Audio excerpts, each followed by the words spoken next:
Hey everyone, welcome back to another episode of the Herd and 10 podcast. I'm Jake Fortinsky. I'm joined by my co-host and former Buffalo Bills defensive tackle, Corbin Bryant, and we are joined by Joe Miller today. Joe, how are you doing on this lovely Monday after a massive Buffalo Bills win? Victory Monday, right? So no, I'm doing great. I was on my show yesterday and I was very much just kind of like, what do you talk about when you're supposed to beat a team by 4 touchdowns and you do, and it really wasn't even that close. So no, this was they talk about get right games, and I don't know if this was a get right game necessarily because of who the Jets are. They're not a great football team, but the Bills played good. Josh Allen looked good. The run game looked good. The defense looked stellar. I don't know. Corbin Bryant, you played football. Have you ever seen a situation where every member of the defensive starting backfield came away with a turnover, 4 interceptions, and a fumble recovery? I can't pinpoint it, Joe, but I probably have seen it before. But I mean, the one game I can probably pinpoint is probably against the Jets when I was there in 2014 when we were sacking Michael Vick, put him out of the game. Geno Smith came back in the game because he got benched. Right. So we had something similar there, but it's something about the Bills. They just have the Jets number these past few years. But I mean, our secondary is fantastic. They all should get nods for the Pro Bowl. I mean, Tre'Davious White. I mean, what can you say about the guy? The guy is probably the smallest guy on the field, and he's just putting guys on the ground. I mean, Levi Wallace, nobody believes in the guy, but look at him. The man is making play after play out there, and he's one guy that I know on our team that's definitely playing with a chip on his shoulder. For sure. Yeah, for sure. No, and also it came away. Mike Haim is the guy that does Bill's stats and stuff like that. He said that this was the first time, I think 3 different running backs scored a touchdown in a Bills game. So, which was very cool. So there's just a lot of stuff about this game, to your point, Jake, just to be excited about. So it was fun. For sure. Look, let's look at the running back situation here, because we obviously have all had some concerns throughout the season. Zach Moss maybe hasn't been as good as we hoped. Devin Singletary maybe not taking that step forward, but you bring in Matt Breida, and although he only had, I believe, 3 carries, he made an impact in the passing game. And I think that maybe that's our extension of the run game. Maybe that is our run game, is getting running backs in open space, because there doesn't seem to be a lot of that success where we're just ground and pound. We know we're not that team. I think we have to accept that. Now, is there a question that Antonio Williams might deserve a shot at this point, just based on the lack of talent we probably have at the running back position? I think there's some questions there. I do want to mention Gabriel Davis, because last week we had Carlos Williams on, and he was just going to town. He was saying that Gabe Davis is nowhere near as talented as Zay Jones, and Zay Jones is more productive, and all this nonsense. I'll call it nonsense. But it seems like Gabe Davis heard the episode, because he went crazy. And I know some of it is because of the Cole Beasley injury, but man, oh man, Gabriel Davis, when he gets a chance, you got to appreciate it. Joe, I want to get your opinion on Gabriel Davis, and maybe could he be our number 2 next season? Because I feel like there's a decent chance we're not going to have Sanders. There's a decent chance Beasley will retire. If all that happens, how confident are you in a guy like Davis? Well, I think that Beasley has 1 more year in his contract. I don't see him retiring, but Emmanuel Sanders is on a 1-year deal. He's made the statement that he's going to retire if the Bills win the Super Bowl, which I would hate to see that happen, because he's been such a fun addition to this football team.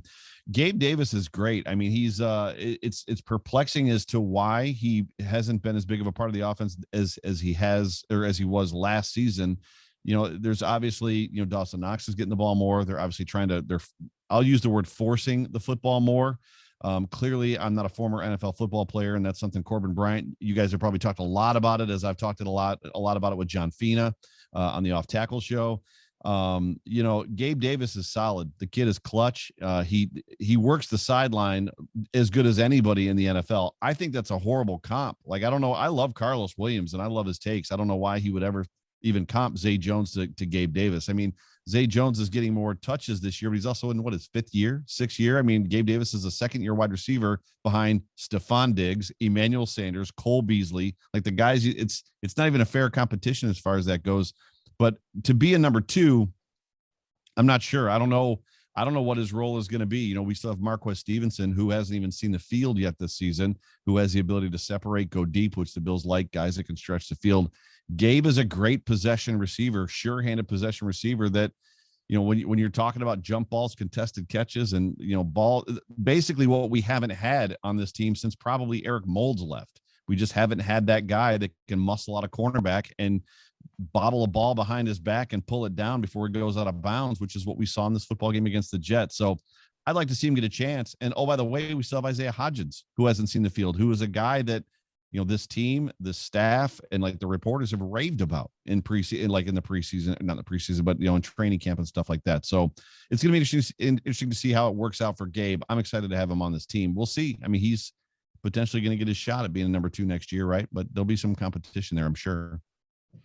Now, Joe, a lot of people continue to talk about the Bills' lack of depth, whatever, on defense. But you have guys like Harrison Phillips. You know, I'm a defensive line guy. I watched him they wreck and shop. You see A.J. Klein stepping in for Tremaine Edmonds. Tremaine Edmonds is a stud, but A.J. Klein came in, and you see no drop-off. What do you have to say about the strength of the Bills' depth on defense? I don't know that it's as much of a problem as we think it is. You know, we talked about Levi Wallace at the top, and, you know, Levi Wallace has gotten, even from me, some criticism, a fair amount of criticism. And I've come to the conclusion that I feel like Levi Wallace is doing what the Bills are asking him to do. So I don't think they're asking him to be Tre'Davious White. I don't think they're asking him to be Taron Johnson. I think they're asking him to keep everything in front of him, right? So do what he can and make the tackle if his guy catches the football, which is what he does. Now, yesterday, he stepped in front of a ball, made a great read, and came away with the ball.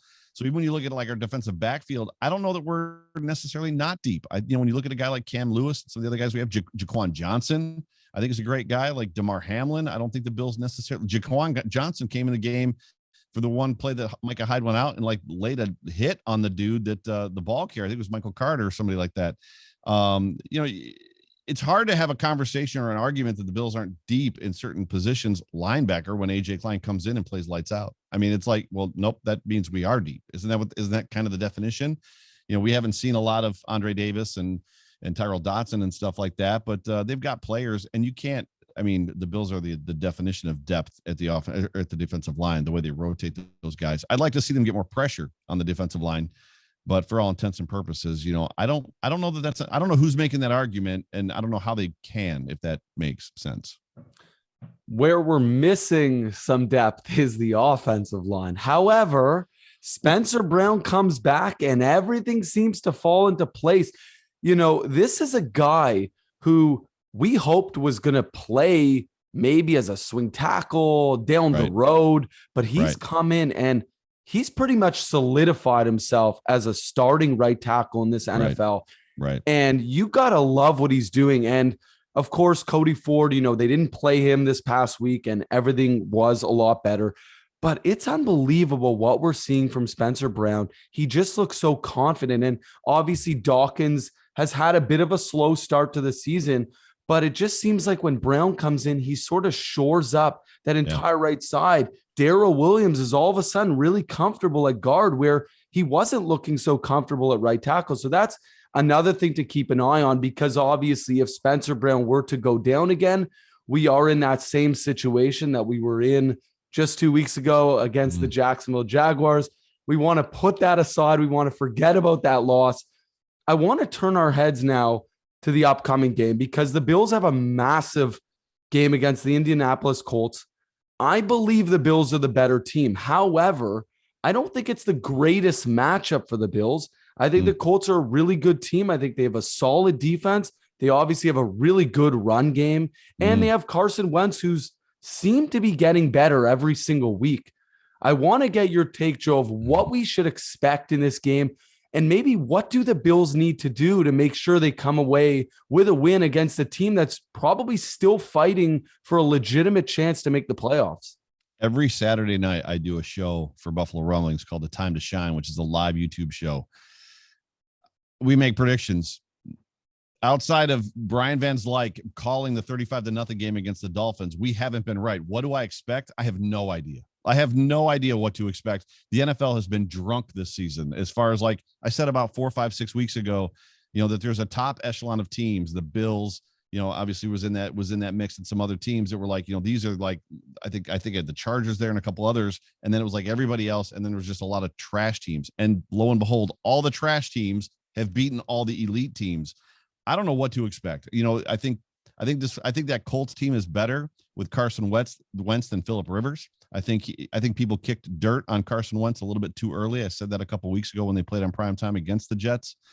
I'm afraid of Nyheim Hines, and I'll be honest with you, if there's a free agent guy to go after for me, that's the dude I want on my football team next year, unless they draft a guy, obviously, or maybe they draft a guy and get Nyheim Hines. But they're a good football team. You said it. Their offensive line is good. Their defense is really good. Jonathan Taylor is on that football team. I think that T.Y. Hilton's back, right? So T.Y. Hilton is playing, and Carson Wentz is looking like he looked when Frank Reich had him in Philly, when he was playing very, very well. So it says a lot about Frank Reich to take that chance, knowing what he had in Carson Wentz in Philadelphia. When he had him playing well, Carson Wentz goes completely in the tank. They draft a different guy, they move him out of the lineup, and then all of a sudden he's gone. And Frank Reich's like, I could get him to play well. I know exactly how to scheme him. And he brings him in, and sure enough, to your point, Jake, he's playing better almost every single week. It's gonna be a tough football team to beat. It's gonna be a tough football game. The question is gonna be, are we looking at a Buffalo Bills team that rises and falls to the level of their talent? Until this Jets game, they kind of have been. So you kind of hope they do. You kind of hope that they see what's in front of them, and they see this Colts team as formidable and difficult to play, and they bring their best, because the Colts are going to bring their best against the Bills for sure.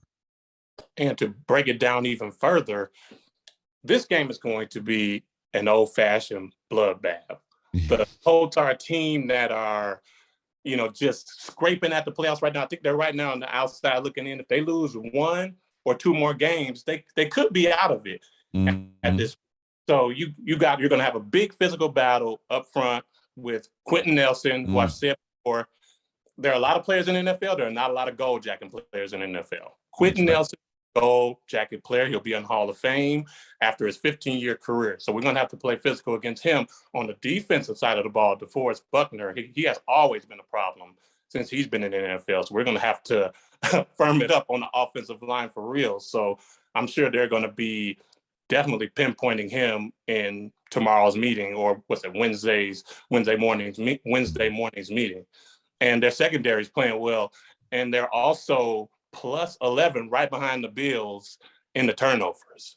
So this, what the fans should look for in this game, it's going to be a physical, tough game. It's going to be close, but we're going to see whoever's the tougher team is going to win this game. Yeah, I'm excited to see if the Bills come back to. So much of what we saw against the Jets was a return to 2020. A lot of misdirection. Obviously the speed thing helps with McKenzie, and then obviously, you can speak to a Corbin as far as having a back there that is faster than everybody on the defense. Does that make you like perk your head up a little bit? Oh, this is different. This isn't the 2 slow guys that are kind of twitchy. This guy is really quick. We got to be careful. But the misdirection thing was big for me. And seeing Josh Allen had moments in that game where he looked like 2020 Josh Allen. Some of the longer intermediate throws that he was like throwing on a dart, to include the one that was an interception. It was a tip ball. Like a lot of those tight window, hard throws that were, down the field 15, 20 yards. That's what I want to see. I want to see, Jake, you said a second ago that, maybe that's what, how they kind of produce a ground game is by going to the screen. Well, the Bills aren't a good screen team. They're just not a good screen team. Cole Beasley is that answer. Now, Cole Beasley's been battling a rib issue the last couple of weeks, but when Cole is getting worked in that 1 yard, 2 yard, 3 yard area, like that's when everything on the defense opens up for the Bills. I want to see that with that misdirection, with that use of the speed, with that a little bit of trickery. It's been confusing for me, to see, kind of figure out who the Bills are trying to be this year. And I think my fear is, and I said this on my show last night, is that the Bills are going to come away from this game going, that's right, that's who we want to be, and that's who we are. And it's like, no, that was the Jets. Like, let's pump the brakes a little bit. Like, that was still the Jets, even though they have a good defensive line. Quentin Williams is a great defensive player. Like, they got great CJ Mosley is on that defense. They got great guys on that defense.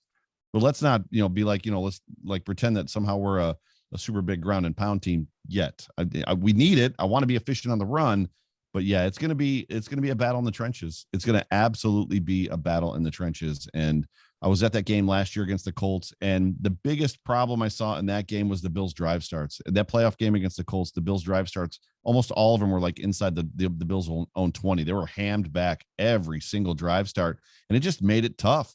And you could see that Josh Young began to press a little bit, even in that football game. And then there were some moments where it kind of opened up before the half, and then some other times where he was just kind of chucking the ball around, feeling a little more natural. But yeah, it's going to be a battle. It's probably going to be a close game. This probably won't be a 2-point digit victory either way, is my guess. It's so true. When we look at the Bills, when we look at Josh, he's successful when he's got solid protection, right? When he can go for those intermediate throws. It's very difficult for him to do that when we're not getting the protection. I like that you bring up Cole Beasley, because it's true. When we look at last season, so much of Josh's success came with Beasley, right? Look at these 1-2 yard plays and boom, you convert on a 3rd and 2 or a 3rd and 3. Those are huge plays. And it's almost that comfort for Josh where he hasn't necessarily had it consistently this year the way he had throughout last season, which obviously put him in that MVP conversation. We're seeing these ups and downs with Josh. I mean, I think the Colts are going to be a real challenge just because this is a really good team that we're going up against, a really good defense. And I'm very curious to see how Josh responds, because last season when he was in these situations, he responded really, really well. But this season, we haven't seen that. Like you said, Joe, he's really wanted to push the ball down the field. And in some cases, he's maybe forced some plays that he didn't necessarily want to force. And I can compare him to Patrick Mahomes in part of this season, where he's made a lot of plays where he's forced it. And those easy plays are looking a little too difficult. And I think that really comes down to the offensive line. I think that if our offensive line can really at least give Josh some time to look down the field, ideally, that's going to allow us, and that's going to be the difference between us winning and losing this game, because both of you guys have said it. It's going to be a close game. It's going to be a bloodbath, and it's probably going to come down to a couple of those plays where if Josh slips on a 4th and inches, that could be the difference. So I think that that's what we're going to look at in this game. I want to ask you both here, does the weather have anything to do with this? Because the Colts are a dome team. Do we think we have more of an advantage because it's outside? Does it matter? I mean, Wentz obviously played for the Eagles, so he's kind of used to it. Is there any storyline there? Corbin, you can go first. Joe and Jake, I don't believe so. I mean, when you look at games, like, they're coming into our house, so they're going to practice outside. Just because they play in a dome doesn't mean they practice in a dome. Right? They're practicing outside. They're getting used to the elements, and they're going to be ready for this game. But where I see our advantage is we're at home. I believe we play well at home. I think our fans definitely feed into the energy of the team. So I do not believe that the weather will be a factor. But as far as like what we need to do with the weather, we need to find a way to establish the run, like we said. But the way to do that is we have to institute the extra alignment. We did it a few times yesterday trying to establish the run. We need to get Bates back in there a little bit more at the tight end position. Let the Colts know, like, hey, we're coming. You have to try to stop us. And once we get that established, that's what gets teams on their heels against the Bills. Once we can get 3-4 yards a pop, and get some of that extra blocking back, especially with Dawson Knox being back as well, that also helped. I think we will definitely be able to open up our offense against them, but we have to get back to the extra line. I need to see a little bit more of that this weekend. What do you think, Joe? So, yeah, I'm right there with you. So this is not going to be one of those games where the weather is a factor. I'm a big proponent of not building a dome, and Corbin can speak to this. You know, when you live in it, when you live in Buffalo and you are here when it's 30 degrees, even 35 or 25 degrees, and you're walking to your car, walking to the store, I'm wearing a hoodie. Like when it's 20 degrees, 25 degrees outside, I wear a hoodie. I don't put on a parka or anything like that. When Southern teams come here, It matters when they get it's the Cool Runnings movie when they get to Calgary and they step out of the airport and they're like, what is going like, and then they go back into the airport after that. Like, it matters. This game for the Colts is not going to matter for two reasons. Number one, it's cold in Indianapolis. It's not super warm there right now. They are going to play outside. And oh, by the way, if I have to remind anybody, Carson Wentz is the quarterback that beat us in the hurricane here in Buffalo when the Eagles came here. I was at that game, and they asked Josh Allen to throw the ball 46 times or something like that, 45 times and 55-mile-an-hour winds. So it's not going to bother him either. So the weather will not be a factor. Yeah, look, it's one of those things you always wonder, is it going to make an impact in this particular game? Unfortunately, it won't. I mean, hopefully we don't see snow or anything crazy because, as we know, the Bills are now a pass-first team. They don't have much of a run game. We don't want to be relying on Zach Moss and Devin Singletary, although I wouldn't mind seeing Josh Allen scamper for 20, 30 yards down the field and maybe hurdle a couple guys. I wouldn't mind. I don't know where that fear comes from. The Bills were an outdoor team when Jim Kelly and the K-Gun was in the city. Like, I don't know where we've watched Aaron Rodgers throw the ball all over the football. We watched throw the football all over the field. We watched Tom Brady throw the football all over the field, outdoor stadiums. Like, it's funny that now that we have Josh Allen, everybody's like, give him a dome. He's got to have a dome. I don't think so. I got to sit in it. I hate it, but it's going to be 45 this weekend. It's not going to be super, super bad and cloudy. There's no call for snow. I think it's going to be 50 on Wednesday. So it's the weather's, it's going to be summertime here in Buffalo. And it takes away the atmosphere. Like I'm in Toronto. I don't get to come to a lot of Bills games. I try to come to at least one or two a year. Yeah. There's something about the open air. It's fun. The game is fun. The atmosphere is better. I've been to dome stadiums. It looks nice, but it's not fun. So right. It's not just about the players. Yeah, sure. Would a dome be better for a passing quarterback? Potentially, but it takes away a huge aspect of the game. So I love open domes. I know our open stadiums. I think they're sticking with one if they are building a new stadium. When it's built, we'll have to see when that happens. But Corbin, any other takes here on what we need to look forward to in this game? Anything specific? Any crazy, wacko predictions, hot takes? Well, I don't have any hot takes, but here's what we need to do to win. We need Brian Daboll to continue to be creative.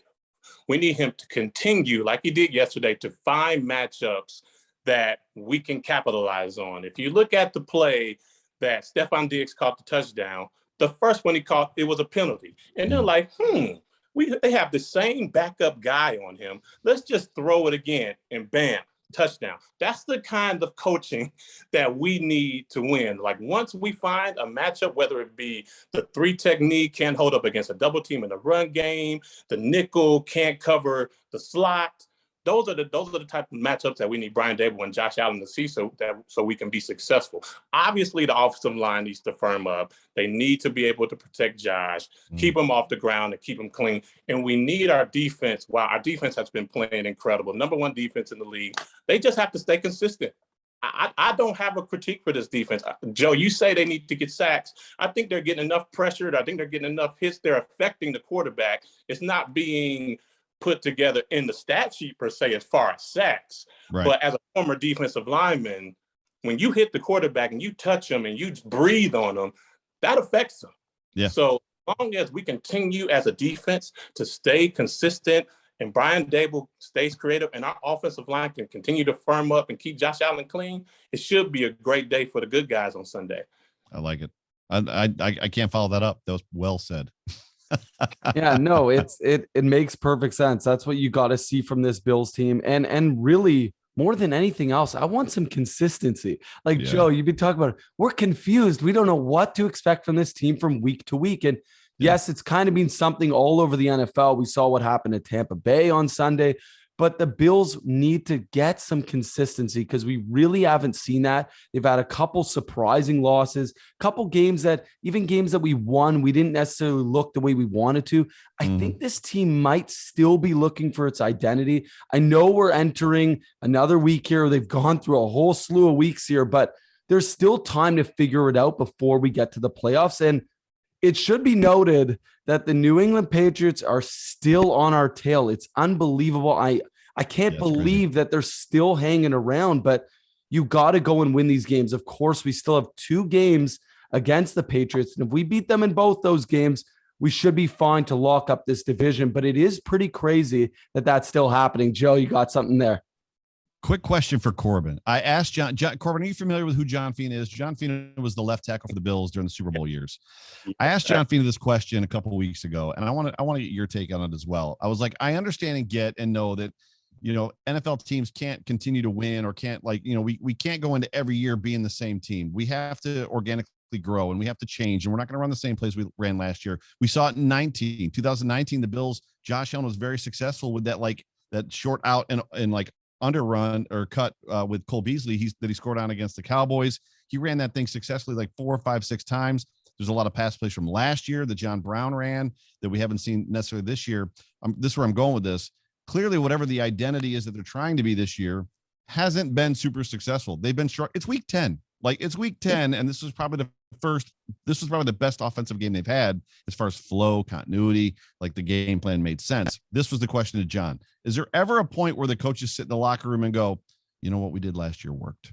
Do we go back to it? There is a time, and I do believe, especially like during my career, when you go through a phase where you're losing and like maybe your guys are losing a little bit of confidence. So, for example, when Rex Ryan was here, we had about a playbook of however many plays, and guys were like, man, we have too many plays in.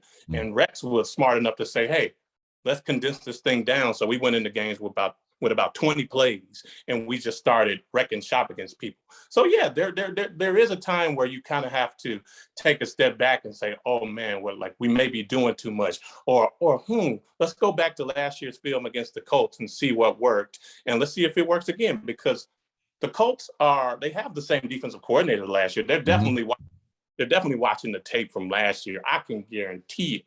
And they're looking at things that worked, and they're looking at things that didn't work. So I would say in the first 15, which is every offense comes out and they have their first 15 scripted plays. It is what it is. They write the plays down and they run them and they see if they work. So I would, if you want to go back and look at that game, I can almost guarantee you that Brian Dable is going to look at some of those plays from last year's game and say, let's see if they can stop it. Yeah, I like it. Yeah, John was similar. He said he wasn't sure, but he said there probably is a point where, you do, for the Bills, when he was playing, it was a little different because like major differences were like Kelly retired, stuff like that. It's like, well, we can't really go back to last year because the guy's gone. But no, that was just a curiosity just from a fan standpoint that I had. Is there ever a point where you look your partner in the eye and you're just like, this isn't working? Like they're not getting it. So let's just, that other stuff worked. Let's do that stuff. Yeah. Good answer. Anyway, Joe, the good coaches do it. Yeah, for sure. Yeah, it's never wrong to go back in time and take something that worked. And this offense is very similar to what it was last year. They have a lot of the same personnel. They got Josh Allen still. So, of course, all those things that they asked him to do, there's no question he can do this season. And it's going to be interesting to see if they do something like that, if they do revert to some of those plays that they were doing. We really haven't seen that from Cole Beasley. Now, some of it, he has been injured. He's been going through his rib injury, but there definitely is some of that. Or even Gabriel Davis. Again, I brought him up. Obviously, he had a great game this past week, but we haven't seen a lot of red zone targets for Gabe Davis, and I'm still waiting to see those targets start to come up. Maybe it's only going to show up in the playoffs because that's really when he dominated. But we'll see if things change over the next few weeks. The Bills do have that one extra week this season to sort of tighten it up if they're going to the playoffs. But we'll have to see. Anyhow, Joe, thank you so much for coming on. Always a pleasure to have you on. You got so many great questions and got that awesome voice, The Voice. So thank you so much. And Corbin, We'll be back next week. Thank you. Go Bills. Go Bills.